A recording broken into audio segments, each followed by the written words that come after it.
All right, so we're here in studio with James Bay, who is playing the Fox Theater tonight. Pretty amazing. We were just talking off camera about what a great venue that is. Yes. I want to get your perspective as an artist, and then our perspective as like a concert goer. So, as an artist, why is it so? Why do we call it like the best venue in America?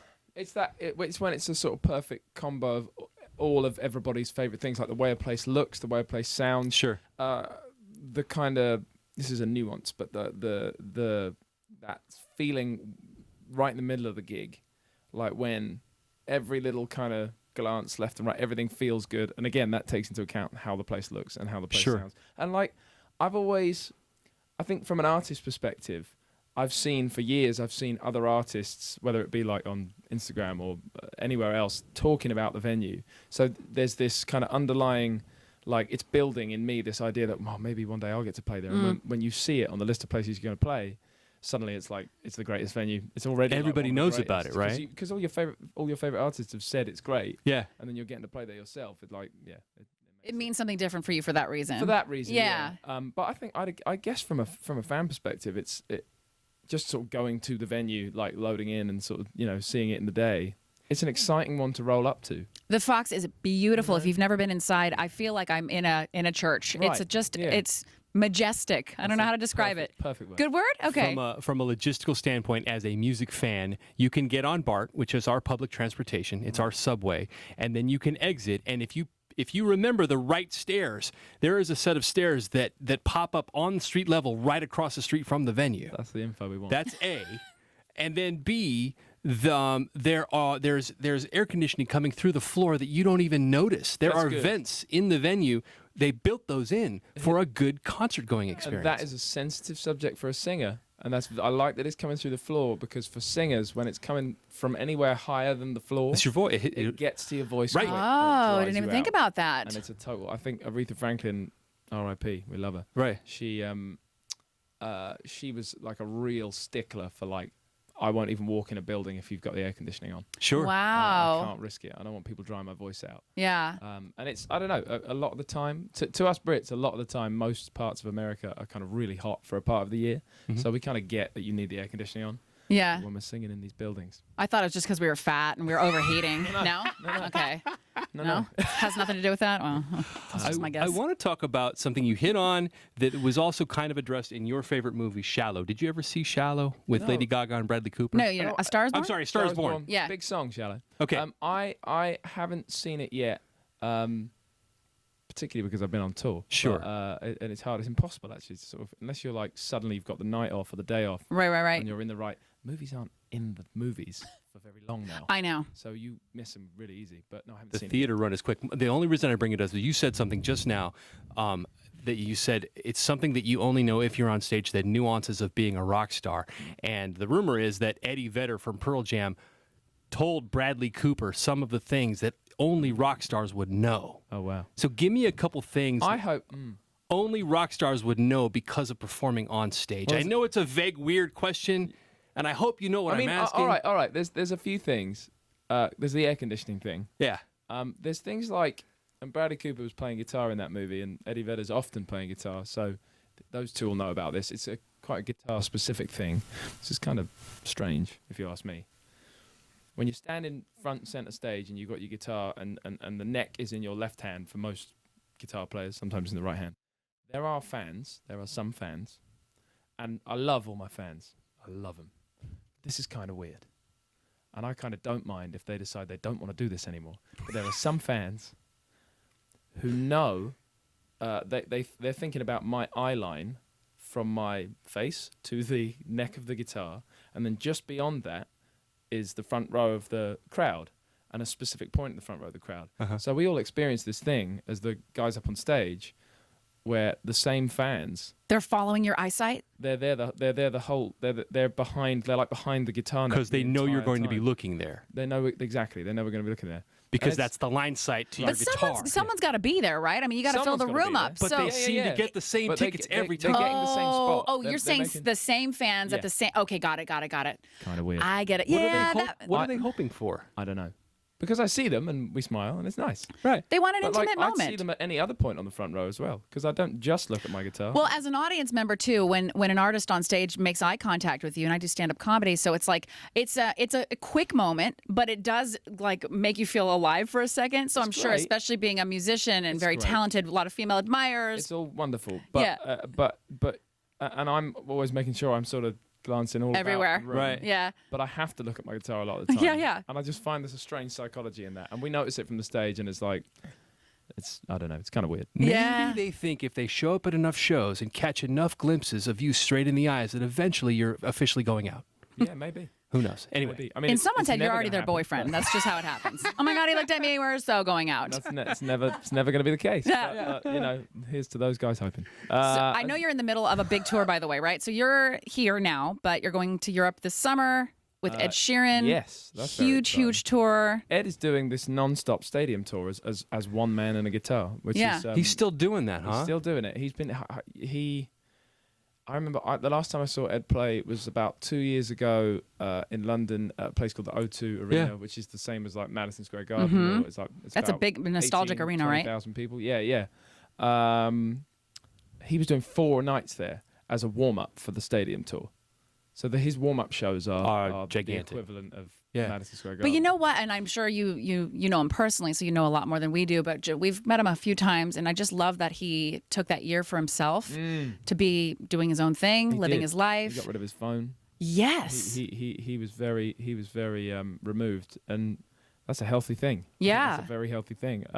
Do you ever go through that, like feeling like you just need some space from everything? I think yes, and I think like being on tour is a busy, brilliant thing, and then we have this whole social media sort of part of our lives now as artists. Everybody does, but for artists, it's such an incredible. It's the only other. The best way to get in touch with your fans or to feel close to your fans is obviously live at a show. Sure. And the close second best is social media. You can just interact with everybody all the time, wherever you are in the world, whether it's 3 a.m. on a tour bus or you're at home or whatever. But that's the thing, when I'm not on tour and I'm at home and I've got time to kind of do all the behind the scenes stuff and just chill out for a minute, that's when I try and sort of take a little bit more of a break, because I understand, appreciate and totally sort of believe in the part of touring that now is all about being on social media and showing people behind the scenes and showing people, touring and the other side of my guitar neck, which those guys don't get to see. Yeah. Right. So, yeah, it's important. It's very important to take time when you get it, like Ed did, to remove yourself from, because I mean, there's got to be a point from a fan perspective as well where they've maybe had enough of you and they need that distance. I think don't know, that's man. something People are right. crazy. Ubiquitous People are is the crazy. word. That's okay. People can be crazy, but like I think it ends up working for everybody if the artist initiates like a break and then comes back. Sure. Yeah, 'Cause the coming yeah. back is never not going to be exciting. Well, so obviously we've looked at your socials. You're very business. We want to Yeah. are you a private person? Do you consider Yeah. yourself okay? Yeah, because I just am. I remember I feel this thing. I saw a David Bowie interview once, and they said you're very private. And he said, and they said we don't know much about your personal life. He said, honestly, my personal life is so boring. Why do you want to know anything about that? I get up on stage, I sing these songs, I wear all this makeup, I wear all these outfits, and I thought that was kind of incredible and outrageous and wow. And you want to know about me making a cup of tea? Like, is that really that interesting to you? And I thought, that's a good point. It actually is, though, believe it or not. That's what people... We love the dumb wanna stuff. know. I Yeah. want to know what... You know why? Because we're trying to find out how are we like James? Yes. You know? Right. And see that, then I see, yeah, and I'm referring to David Bowie talking Yeah. about the 1980s. And, Yeah. and now we are where we are, we have social media, and I understand that. And so, I don't know, I'm always trying to sort of strike a balance because I do want to have a bit of a private life. Yeah.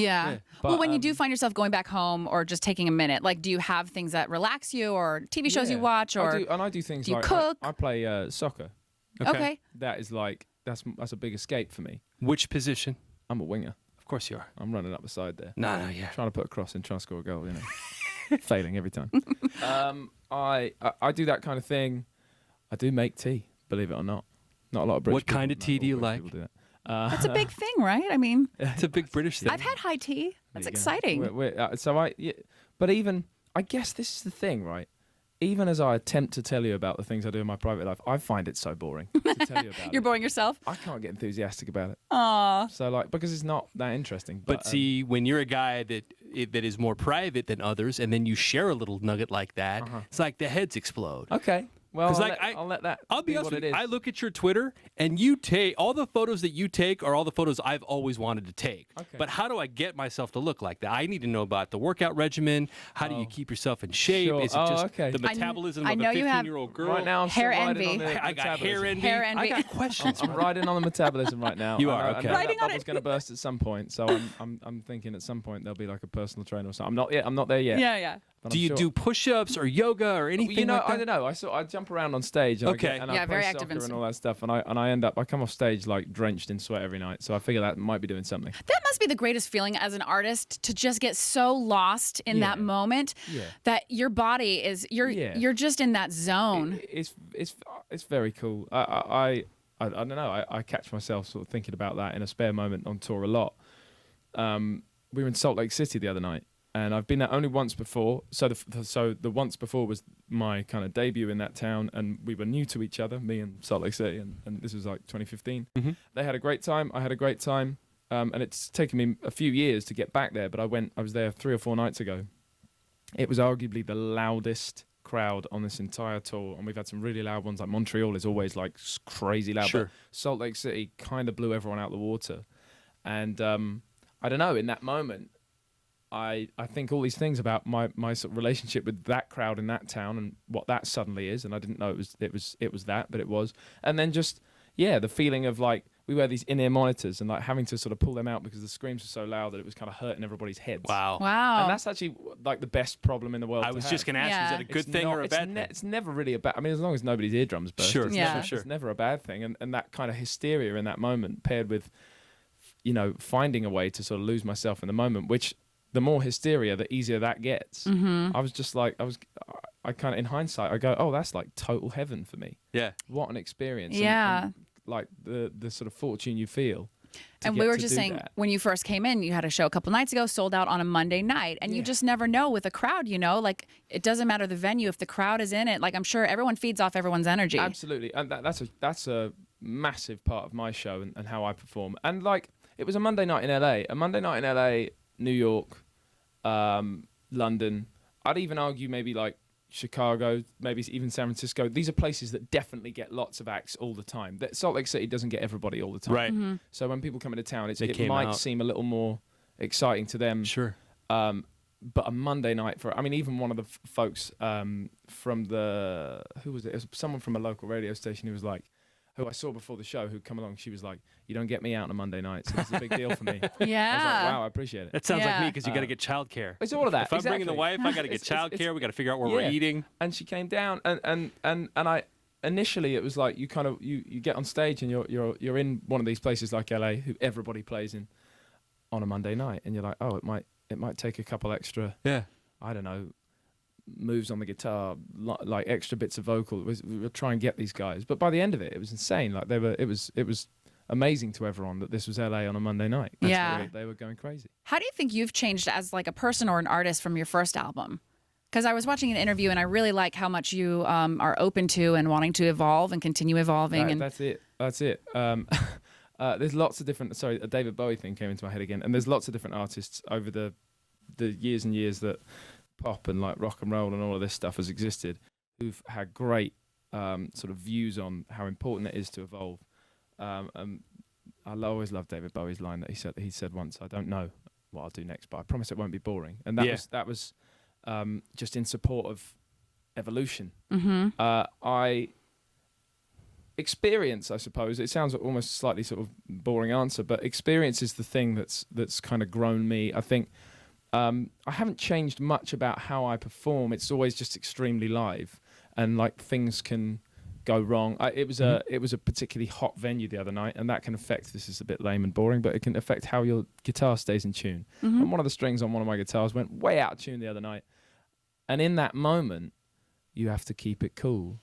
It was so out of tune that it sounded awful, and I had to spend the entire song avoiding that string. 6 strings are very close together on a guitar. Yeah. To avoid one of them and still like thrash a song out isn't the easiest thing in the world. No one could tell? but no one could tell. And Wow, what a pro. But over the years, you kind of learn this stuff, and if you can like kind of conquer these obstacles, then you can feel just better at your job. And I don't know, Learning to roll with it. It's the greatest feeling in the world, learning to roll with it. It's interesting. When I was in theater, my director always said to me, look, there are 3 kinds of mistakes.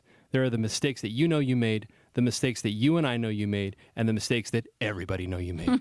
Let's try to avoid the third, if at all possible. So I was telling somebody else the other day, someone was saying, have you ever had like what we call in the UK, like a total howler, like a really bad, like everybody knows you messed up moment on stage? I said, it came close once.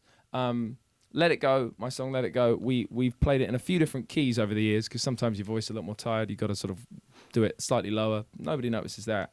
And one night in the middle of a tour, we've been bouncing through few different keys. And we do like a kind of intro to the song, a sort of fun, kind of musical, kind of weird, mysterious intro. And then the song comes in.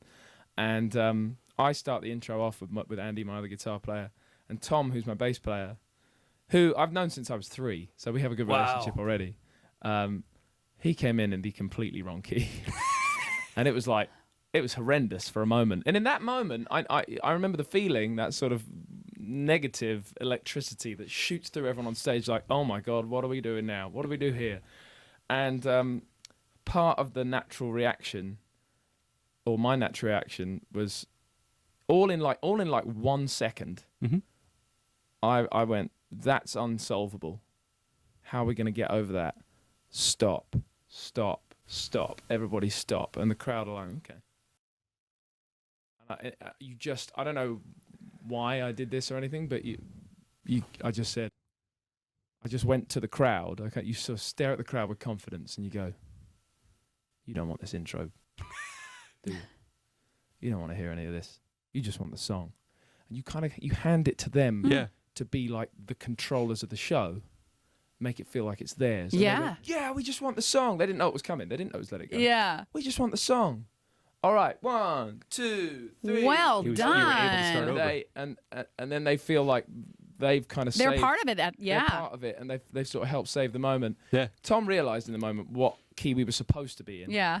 And was like standing there like, Did you guys talk about it we afterwards? laugh about it. You Yeah. have to. I mean, Yeah. I don't know. I've seen all the great. There's a couple of great like James Brown movies, and he would like take wages off his band and stuff. And it's like that's one way to do it, but like Yeah. I don't know. Everybody's just resenting each other all the time. So if you can laugh about that stuff, then he's going to feel More better comfortable. going forward, and I am, and everybody's cool. But Yeah. This is what we do for work. It's not that serious. I do want to touch on the music really quick because you have a great new song called Peer Pressure with Julia Michaels, who I'm personally in love with. I heard Issues the first time, and then I know it's awkward for a man my age to listen to that on repeat on the way home, but He also listens to Miley Cyrus. it's that. Hey, Wrecking Ball's a good tune. but so I'm watching the Peer Pressure video. I'm listening to the song, and I'm like, Peer Pressure, what's he going to talk about? Right. And it turns out being about a girl. Right. It is about that. At first, I thought it was going to be about texting or social media or something. Peer pressure. Half the reason for the title and the narrative of the song was actually born out of. We've written a few times, and it was the first. Peer Pressure was the first thing Julia and I wrote. We got into a room at the end of 2018, and she's brilliant. She's a brilliant writer. She's a brilliant artist, and I'm a fan of hers in that respect. And She's very honest, same as you. Yes, but in the same moment, I found out she was into what I've done in the past, my music, and in that moment, you're a little bit of a fan of each other, and it's sort of awkward, and that's okay. But you just go to what you do best, and you be musical together in a room. And I start playing some kind of chords and thinking about melodies, and she starts humming things, and through all of that, her greatness brought as she was singing things and singing sort of half words. I said, "Oh, did you say peer pressure? Then that sounds good." She said, "Yes, something like that." And we just sort of roll from there because sometimes it's as kind of it comes out of the blue like that. You go, someone might say half a lyric, and you'll kind of go, "Well, that feels inspiring. That feels relatable. I feel like I can say something about that because I can relate to it." Mm-hmm. And peer pressure on paper is like quite an intense sort of anxiety-ridden experience. And we thought, well, that resonates with like what the world is today to a lot of people because it's a wonderful place, but it's a big, scary place too. Yeah. And we put a lot of guards up and lots of sort of emotional armor. And from there, we just thought, wanted to find a way to write a song about how in that big scary world, one of the wonderful things might be that there might be just one person who cuts through all of that armor and gets to you, like for the right reasons and in the right way. Yeah. And that's how we sort of found our way to the song. Ultimately, it felt like a love song. There you go. It was really, and it was. You guys have great chemistry. Thanks. You felt it when you watched the video. And here's the thing as well about we went in, and I think there was no agenda in terms of like who's this song going to be for. At least not initially. And I guess I sort of led the thing in a way. She's existed as a songwriter, arguably at this point more than as an artist, and now it's starting to even out, and she's doing more and more as an artist. So I think it felt at moments like it was going to be a song for me, and it kind of turned out like that. But what you can't stop, she's a force of nature, and what you can't stop in the session with Julia, the writing session, is how, as I'm like getting my phone out to record different melodies, like, oh, I don't want to forget that one, I'll scribble that lyric down and I'll write that lyric on my phone, just trying to hold on to all the information as we carry on writing. Right. She's not doing any of that stuff. Yeah. She is just in the moment. Yeah, she's in the moment, but you sort of thinking, well, if this is like, how are you gonna hold on to any of this? Are you sure you know, like, have you got all the lyrics? At the end of it, once we sort of finished writing it all, I said, oh, okay, let me get all my notes out and let me remember all these. She said, don't worry about it, I'll put it down. I said, wait, what? So she goes into the vocal booth and just sings the whole song down, and she just retains all the information and just remembers every single, like, oh, she's good like that. All of the mind like a steel trap. Because you can come up with all different versions of verse 2. Sure. But she remembers the one that we like the best, and she remembers all the chorus lyrics. She goes with the feeling and goes. That's great. That's amazing. She remembers all that stuff. So, and then you have a version with Julia on it before you even know it. You've got this version that's Julia, and then I sang it down, and we sort of blended the two in places, and it felt right that we sort of put it out with both of us. Yeah. It's a great song. I was listening to it on the iHeartRadio app, and it just, with the headphones in and everything, it just kind of takes you to a different place. Oh, great. Thank you. I know you got a big tour with Ed Sheeran coming up. Obviously, you got the show at the Fox Theater tonight, so it's not like you're not busy enough. I feel kind of stupid asking this question. Is there another album in the works? Absolutely. Okay. Yeah. I feel like you just put one out, but I also feel like true. music comes and goes really fast these days. That's why I got into a studio with Julia at the end of 2018, and there was just even towards the end of 2018, like 6 months after the second album, Electric Light, had come out. I was just more I had to write. Yeah. And you got to listen to that sometimes. You really have to listen to it, and especially it seems in this day and age, music consumption is like, give me more. Fast. Give me another one. Give me another one. Give me another one. To put 12 songs out in one go is cool, but the following week everyone's like, you got anything else? Yeah. And you're like, but I put 12 songs out. And it's okay. So we're all trying to rise to that challenge. Sure. So I've been writing since Julia and I wrote Peer Pressure. I kept writing. I'm still writing now. And I've got a handful of songs that I feel great about. And I guess they will go towards an album 3. I haven't got enough for an album 3. I don't know when that is yet, but it's all, that whole thing is still rolling and turning. I mean, you only have a world tour going on. No big deal. I mean, it's just priorities, you know. I'll work it out. You'll work it out. Give me one piece of advice for everybody that feels overwhelmed by maybe the responsibilities of life. We often talk about how hard adulting is, which is doing things you don't want to do in a timely fashion because it's responsible, or being overwhelmed by social media because you're the guy that's always on the road and always online. Give me like a piece of advice on that. I think at one time or another, everybody, genuinely everybody, feels the same weight, and that must mean it's all right. And everybody seems to find, it seems most people find a way through it at one point or another.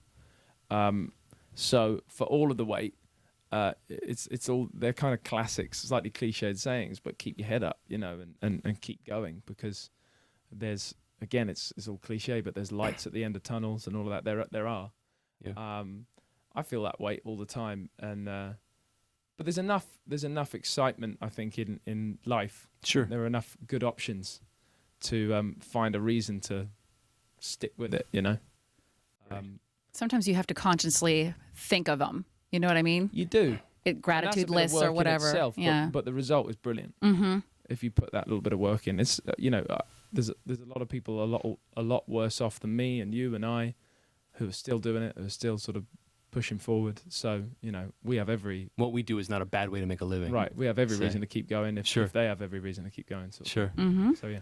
Catch James Bay on tour this year. We'll look for some more new music. Last question, because I'm dying to know, how often do you actually get home? And by home, I don't mean UK. I mean like your Right, my hometown. house. Yeah. Where is your Do you home visit then? the family? It's in London. It is in London? Yeah, Okay. yeah. My parents are about an hour away from me. My brother's around the corner, which is cool. Are you able to even go home without showing up at a buddy's house and there's a microphone and a guitar standing? No, I can. It's not as I guess if there's one sort of price I pay, then it's never as often as I'd like it to be. But Yeah. like that's a fair price to pay, I think, if I get to do what I get to do. And Do your parents come to your shows? they do. My parents come. My parents come to my shows. Yeah. Do they hold up little signs? Not quite. I got the first like. There's been all sorts of signs at my shows. But I got my first like really elaborate, like big, glittery, multicolored, and it was this girl. She was, I don't know. She's probably in her early 20s. She held the sign up, and there was an older lady next to her, and she said, "My mum loves you. Blow her a kiss." That is so cute. It was a massive sign. It was like 2 meters by 2 meters. It was big. This is where you tell us you totally ignored it. No, I blew the kiss. That's so You cute. can't see that sign in a you can. You'll always see that sign, but you can't miss it. So you got to do it. That's sweet. sweet. That's sweet. And James actually, Bay. strangely, on the point though that you made about like what's the advice? Ed Sheeran is a great example. Without meaning to sort of go on about the dude, but Yeah. he just kept going. He didn't let anything stop him. And look where he is. I know. So he's a good example for a lot of people. He And came back so he- strong. He was told no by all sorts of record labels. And there's that. He was told he's like they had said like the hoodie, Yeah. the red hair.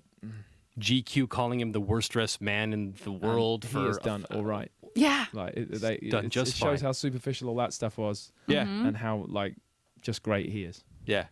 James Bay, man, tonight at the Fox Theater in Oakland. Do not miss the show. I believe there are tickets still available. Thank you for coming in, No man. worries. Thank you so Thanks for much. having me.